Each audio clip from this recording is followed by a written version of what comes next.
Bonjour, ici Sophie.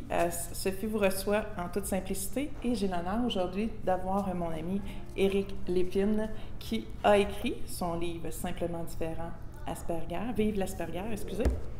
Et on est aujourd'hui à la bibliothèque où Éric fera le lancement de son livre. La bibliothèque s'appelle Raymond Lévesque à Longueuil. Oui. Et Éric, j'aimerais ça que tu nous présentes ou que tu me parles un petit peu avant ta présentation. Comment toi, tu te sens présentement ici aujourd'hui pour faire ce lancement de livre-là? Comment je me sens étrangement, des fois, je raconte ça, puis j'ai l'impression que je vais passer pour un prétentieux. Ah oui? Pourtant, non, tu ne l'es pas du tout. Parce que, là, je te dis pourquoi. Je te mets en situation. Quand j'ai fait ma première conférence à Val-d'Or au Salon Santé Mieux-être en début octobre 2017, je voulais mourir. OK. Je faisais les 100 pas. J'étais rendu dans la cuisine du complexe pas hospitalier, hôtelier. Mm-hmm. Puis je faisais 100 pas dans la cuisine, je voulais mourir. Puis j'ai monté sa scène. Ça a pris 20 secondes. Puis je suis tombé très zen. J'étais comme en mission. OK. Puis depuis ce temps-là, je n'ai jamais ressenti le stress d'avant. Événements, conférences, présentations, entrevues télé, entrevues radio. J'ai pas ce stress-là. Tu es un privilégié. Est-ce que tu attribues ça à l'Asperger ou à l'autisme? Ou est-ce que ça fait partie de... Ça peut-tu faire partie? Ben oui, parce que des traits d'autisme qui sont de tout préparer au quart de tour, qu'est-ce qu'on va faire, c'est sûr que je suis extrêmement à l'aise avec la matière que j'ai à livrer. OK. Si j'arrive et on me demande à la dernière minute de parler de complètement autre chose que je ne serais pas à l'aise, ça pourrait changer. Mais tu sais, aujourd'hui, je suis content, je suis ici dans le coin, j'adore. Les lancements que j'ai faits, Saguenay, c'est ma ville natale, j'étais avec mes proches. Ensuite, je suis allé en Abitibi, parce que j'adore les gens d'Abitibi, j'ai un accueil tout le temps magique là-bas. J'ai beaucoup de gens d'Abitibi qui me suivent, qui m'encouragent, qui m'aident. Donc, c'était important pour moi d'aller de ce côté-là. Puis ici, ben, c'est la ville de ma grand-mère. Okay. Ma grand-mère demeure avec ma tante depuis plusieurs années ici. Ma grand-mère a 90 ans. Wow. Puis je viens pratiquement chaque mois à Longueuil pour prendre soin d'elle. Puis c'était important pour moi de faire une présentation ici. Est-ce que c'est la photo aussi qu'on retrouve de ta grand-mère et toi dans ton livre, dans tes photos que tu as? Oui, bien avec grand-maman, j'en ai deux. Il y en a une que je suis assis dans une balançoire, puis j'ai un gilet coupé avec un symbole militaire. Je sortais de l'armée, j'avais 19 ans. Mais un petit peu plus loin, il y a une photo avec ma grand-mère en 2010, puis c'était effectivement photographié ici à Longueuil. Parce qu'il y a plusieurs photos qu'on retrouve au sein de ton livre. Dans ton livre, tu nous parles beaucoup de vis-à-vis que c'est ton fils qui t'a amené au niveau de pour faire voir avec lui qu'est-ce qui se passait, pour découvrir après ça que toi, au niveau de l'autisme, au niveau plus Asperger, les problèmes, c'est avec ça que tu as découvert un petit peu... Oui.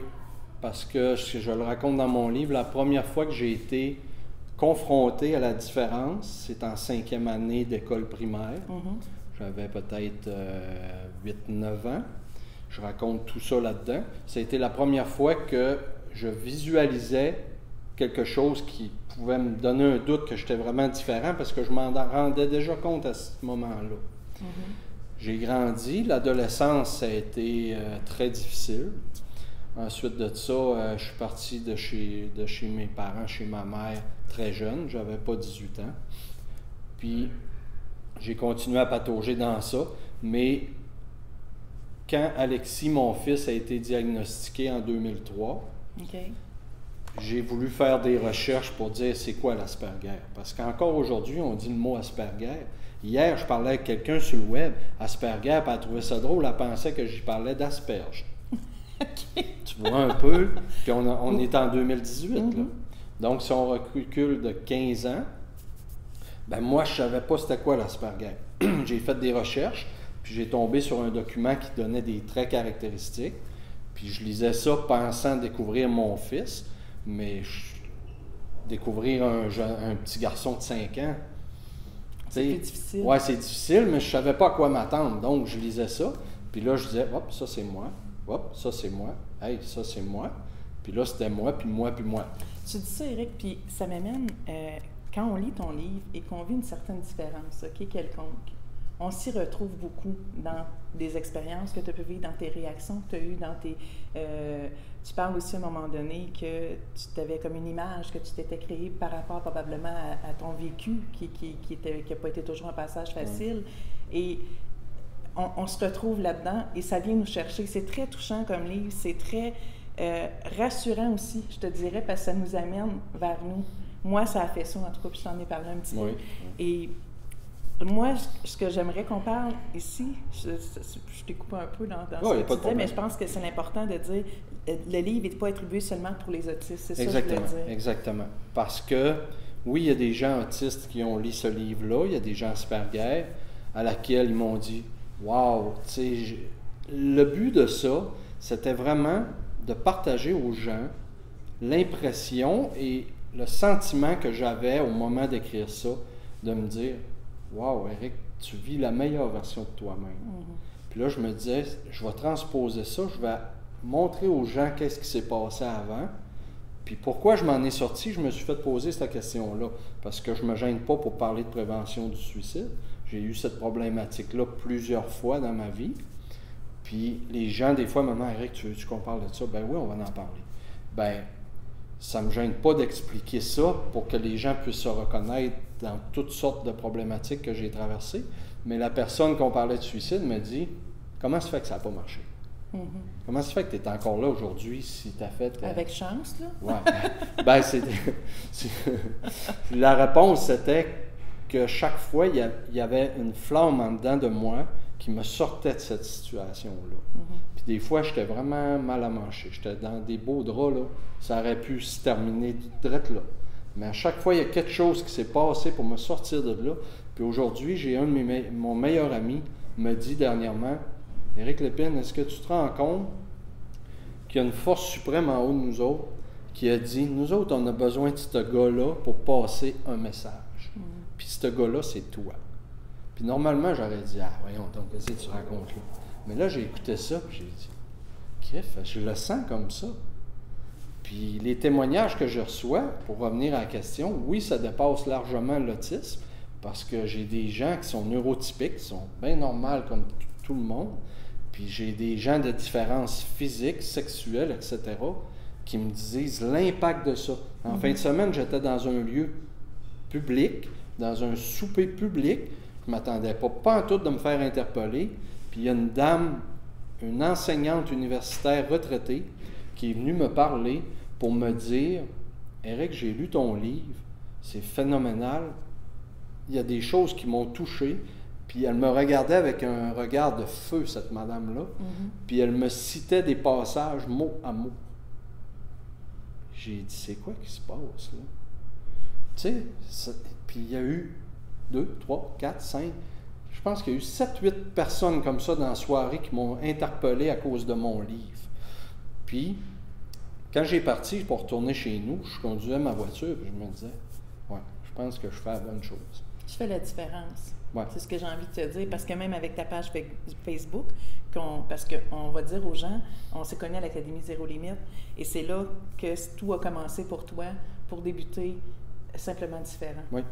Et avant Simplement Différent, Éric, est-ce que tu avais en tête de faire ça? De partir une page Facebook? Est-ce que tu étais visible sur le web? Parce que tu parles aussi dans ton livre que c'est typique de la solitude, de l'isolement. Donc, est-ce que ça a été un passage sur l'Académie? Puis, est-ce que tu s'étais décidé avant ou si ça s'est fait en cours de route? Bien, c'est une très bonne question. Je te félicite parce que c'est la première fois qu'on me pose cette question-là. Puis, je vais te répondre avec ce qu'on a ici. Je vais le montrer aux gens. Le début, il est directement là, où vous voyez cette photo-là. Ça, c'est à Varadero, à Cuba. C'est 1 mois exactement avant que je puisse m'inscrire à l'Académie. Oui, j'avais découvert l'Académie vers la fin décembre 2016, mais tu sais comment ça fonctionne. Eux rouvrent une fois par année, sinon tu ne peux pas rentrer, tu ne peux pas t'inscrire, tu ne peux pas avoir d'informations. Donc, je ne savais pas exactement c'était quoi. Mais quand je suis parti là, à Cuba, c'était mon premier voyage dans le sud, je me suis retrouvé face à cette mer-là qui était en fin de tempête. Il y avait eu une grosse tempête dans la nuit, puis le matin, j'étais là, puis je regardais la mer, puis c'est mon ex-conjointe qui m'a photographié. Puis qu'est-ce qui brûlait en dedans de moi, je pense que c'est le bon mot, c'est de dire, je pense que tu as quelque chose à faire. Là. C'est le temps que tu changes ta vie. Il faut que tu poses un geste pour changer ta vie. Okay. Puis ce geste-là, c'est quoi?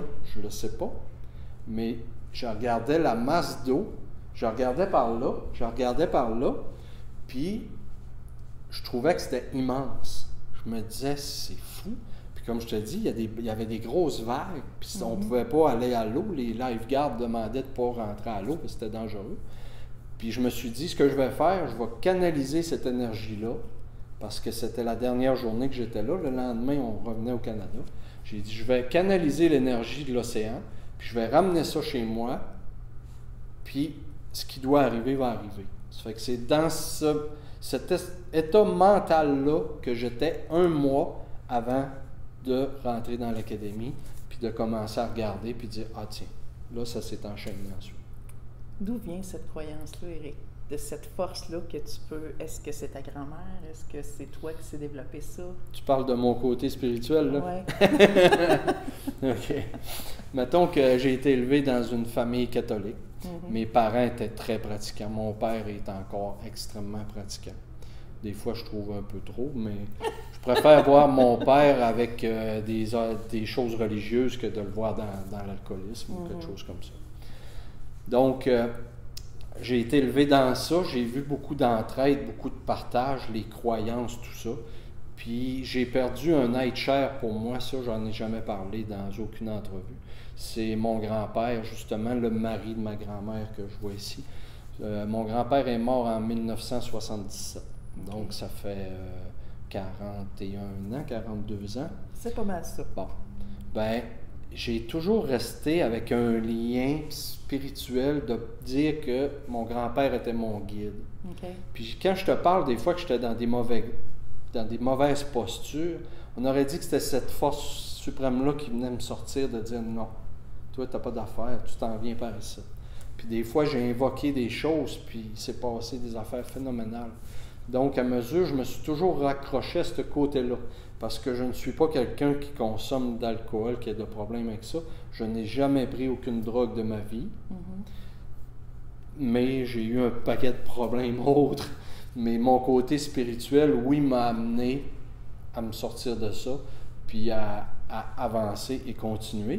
Puis à mesure que j'ai vieilli, pour finir là-dessus, ben j'ai identifié la force suprême. Il y a des gens qui disent c'est le bon Dieu, c'est le Bouddha.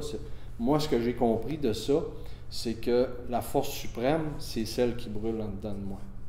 C'est ma force vitale, c'est la force supérieure m'a donné une force, une capacité, des talents, puis des dons. Ben, c'est ça qui brûle dans moi. Ça fait que ma spiritualité est reliée essentiellement à tout ça. Ah, merci, Éric, de me partager ça, honnêtement, parce que je pense que cette force-là, cette énergie-là, pour les gens, on l'aperçoit, on la reçoit, puis on voit aussi l'impact que ça a de croire en tes forces, puis en ce que tu fais, parce que, avec moindre d'efforts, parce que tu mets des efforts énormes depuis 1 an pour arriver où ce que tu en es. Et j'ai une question qui me brûle depuis cette semaine, que je t'ai entendu parler, je t'en ai parlé un petit peu. J'aimerais ça que tu me dises, c'est quoi tu peux percevoir que les autres ne peuvent pas percevoir? Parce que vous avez des capacités. Et ça, c'est très intriguant pour quelqu'un qui est à côté, mettons. Oui. Ben ça, c'est au niveau de... Ça a commencé, j'ai pris conscience de ça environ, je crois que mon fils Alexis était bébé, donc ça doit faire 18 ans de ça. OK. Tu vas trouver ça drôle, c'est un peu ironique, mais j'avais une belle-sœur, mon ancienne belle-sœur, qui allait voir une Amérindienne qui faisait de la voyance. OK. Puis chaque fois qu'elle se rendait là, elle revenait et elle disait « Éric, il faut que tu ailles voir cette madame-là. » Je dis « Oui, donc, je veux rien savoir de ça. Pourquoi tu veux que j'aille là? » Elle dit « Elle parle de toi. » Oh. Comment ça, elle parle? Elle dit « Elle parle d'un personnage dans l'entourage de la famille. » Puis elle dit « C'est toi. » Elle dit « Je sais pas pourquoi, à chaque fois, tu es là. » Je dis « Oui, donc. » Puis là, elle m'a tanné avec ça. Puis à un moment donné, j'ai dit « Je vais y aller, ça va être drôle. » Puis il fallait se rendre là qu'une cassette, puis la dame enregistrait tout ce qu'elle disait, puis elle t'invitait à écouter ça plus tard. Elle faisait-tu de la boucane aussi? Non. J'arrive là, puis je m'assois, puis ça commence, puis la dame me regarde, puis elle me dit « Je sais pas si tu es conscient de ce qui se passe. » J'ai dit « Qu'est-ce qui se passe? » Elle dit, t'es plus fort que moi. J'ai dit, quoi? Elle dit, tu as des dons et des forces internes qui sont plus fortes que les miennes. Est-ce que tu es conscient de ça? J'ai fait, voyons donc. Ça m'avait arrivé souvent d'être dans des lieux, des endroits, puis de pressentir un appel téléphonique de quelqu'un. Okay. Pressentir une lettre dans la boîte à mal. Ça arrivait souvent de penser à quelque chose. J'arrive, il est dans la boîte à mal. Penser, dire, mettons, mon père, ça fait 3 mois, je n'ai pas de nouvelles. Puis je rentre dans la maison, le téléphone sonne, c'est lui. Ça arrivait souvent. Puis c'est allé au-delà de ça, jusqu'à un point où, des fois, je pressentais dans la nuit les décès de certaines personnes qui ne devaient pas mourir. Okay. Ouais. Des personnes qui sont mortes accidentellement ou des choses comme ça. On m'appelait pour me dire, Eric, tu sais-tu quoi, il s'est passé quelque chose? Puis là, je faisais, oh, je le savais déjà. Je mentionnais le nom, puis ma mère disait, comment ça que tu sais ça? Je sais pas. Ça a commencé comme ça. Mais maintenant, comment je le vis, oui, j'ai des intuitions comme ça, mais plus relié à l'autisme, c'est au point de vue énergétique. Okay. J'ai une capacité à ressentir l'énergie vitale des gens. Puis des fois, je ne suis pas attentif à ça. Je fais mes affaires, mais il y a des fois que c'est tellement fort que ça va me frapper. Okay. Puis c'est arrivé plusieurs fois que juste quelqu'un va circuler dans la même salle que moi, je vais l'observer, puis je vais me dire non, ça passe pas. Je sais pas pourquoi, mais ça passe pas. Puis par expérience, puis en toute sincérité, souvent, les gens m'ont rapporté par la suite, « Hey, savais-tu telle chose? » Puis « Hey, il y a des choses qui se sont découvertes, puis je les avais pressenties d'avant. Okay. » Ouais. Puis ça fait ça aussi d'un autre sens, dans le sens des bonnes personnes. Parce que les gens de cœur, les gens qui ont vraiment des intentions pures, je les détecte très rapidement. Écoute, je trouve ça super intéressant, mais là, j'ai goût qu'on parle de ta nouvelle page, aussi on a parlé de Simplement Différent, ton livre, mais il y a avec Mireille, qui était ta binôme, que tu étais parti Team Focus Me. Oui. Est-ce que tu as le goût de nous partager comment c'était arrivé tout ça, puis pour que les gens puissent aussi aller sur la page pour aider? Bien parce sûr. que vous allez aider, en fait. Là. Bien sûr. Juste avant de te parler de ça, je vais rectifier un petit fait que tu viens de dire. Oui. Tu as dit Mireille qui était ta binôme. Qui est? Je te renseigne que Mireille Chevalier est ma binôme à vie. C'est correct. Ça, c'est coulé dans le béton. Mireille, tu es sa binôme à vie. C'est important que je rectifie ça. Pourquoi on a fait Team Focus? Tu sais comment fonctionne l'Académie Zéro Limite. Il y a des possibilités d'affiliation et tout ça, puis les gens peuvent accueillir des personnes sur leur groupe, sur leur VIP, puis ils reçoivent des commissions pour ça. Puis moi, ce que je trouvais un petit peu aberrant de ça, c'est que des fois, il y avait des offres qui étaient phénoménales, puis quand tu rentrais un coup que tu étais dans le cercle, tu te ramassais tout seul. Puis moi, je l'ai vécu un peu à ma manière, puis j'ai dit très tôt à Mireille, la prochaine fois, on va faire quelque chose, tous les deux, puis on va vraiment seconder les gens. Donc, le point de départ de Team Focus Me, c'est la raison d'être principale, c'est l'entraide, le soutien. Ça, c'est important pour moi parce que je sais très bien, moi, je suis un battant. Je suis quelqu'un qui va embarquer, je vais me dire, bon, je vais faire ça. Je vais foncer dedans, puis je n'arrêterai pas. Puis des fois, je prends des bas, puis là, je me rebotte, puis j'en redécolle. Puis, tu sais, j'ai un ado, il me reste à entendre ça. Je me donne des coups de pied au derrière, puis j'avance. J'ai pas besoin de personne pour le faire. Mais il y a des gens qui ont besoin de ça. Ils ont besoin qu'on leur prenne la main. Puis aussi, j'avais envie de partager tout ce qui est de magique, ce qui s'est passé, parce que des fois, ça va tellement vite avec Simplement Différent que je vais rencontrer quelqu'un au mois de janvier, je le revois en février, puis je pourrais y parler 4 heures de ce qui s'est passé dans le dernier mois. Puis j'avais envie de partager ça. Donc, à qui ça s'adresse, le Team Focus Me? Ça s'adresse aux gens qui vont entrer dans l'académie, qui veulent qu'on les chapeaute, qu'on les coach.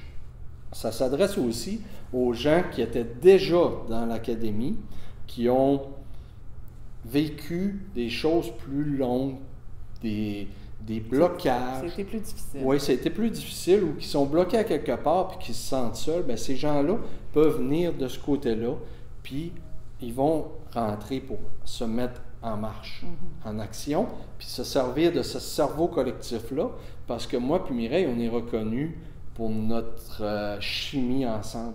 Puis souvent, les gens, on se fait voir en public, puis les gens pensent qu'on est un couple. Ça va jusque-là. C'est pas le cas. Non, mais vous êtes tellement drôles ensemble. C'est tellement plaisant. Puis ils réussissent toujours à amener un petit côté loufoque, un petit côté humoristique. Puis ça fait la force, je pense, de Team Focus Me. Ouais. Donc, pour terminer sur ce sujet-là, ben c'est ça. C'est pour ça. Puis ça peut s'adresser aussi à des gens qui tenteraient de faire quelque chose sur le web, qui auraient déjà des fondations de fait, mais qui sont bloqués puis que ça n'avance pas. Bien, ces gens-là pourraient se servir de notre aide pour upgrader ce qu'ils font. Mais Éric, j'ai le goût de te dire merci. Je vais te laisser parce que je pense que des gens commencent à arriver pour ton lancement. Je te remercie de m'avoir accordé cette entrevue-là. C'est très, très, très apprécié. Chaud au cœur pour moi. Bien, ça me fait plaisir. Puis, quand tu m'en as parlé la première fois, ça a été un oui tout de suite, tu le sais. Puis également, je veux dire aux gens que Sophie me suivait depuis un bout sur mes activités. J'ai toujours su de nom qui était cette personne-là, mais je ne savais pas qui tu étais. Puis quand on s'est rencontrés à Drummondville, j'ai tout de suite senti qu'il y avait une personne de cœur en avant de moi. Puis c'est pour ça que je suis avec toi aujourd'hui. Merci beaucoup, Éric. Et merci à tous. Vous voulez retrouver Éric sur Facebook. Vous pouvez aller voir dans les librairies, vous allez pouvoir trouver son livre également, de Simplement différent. Ça vaut la peine, je vous le dis. Prenez le temps d'aller voir ça. Merci encore.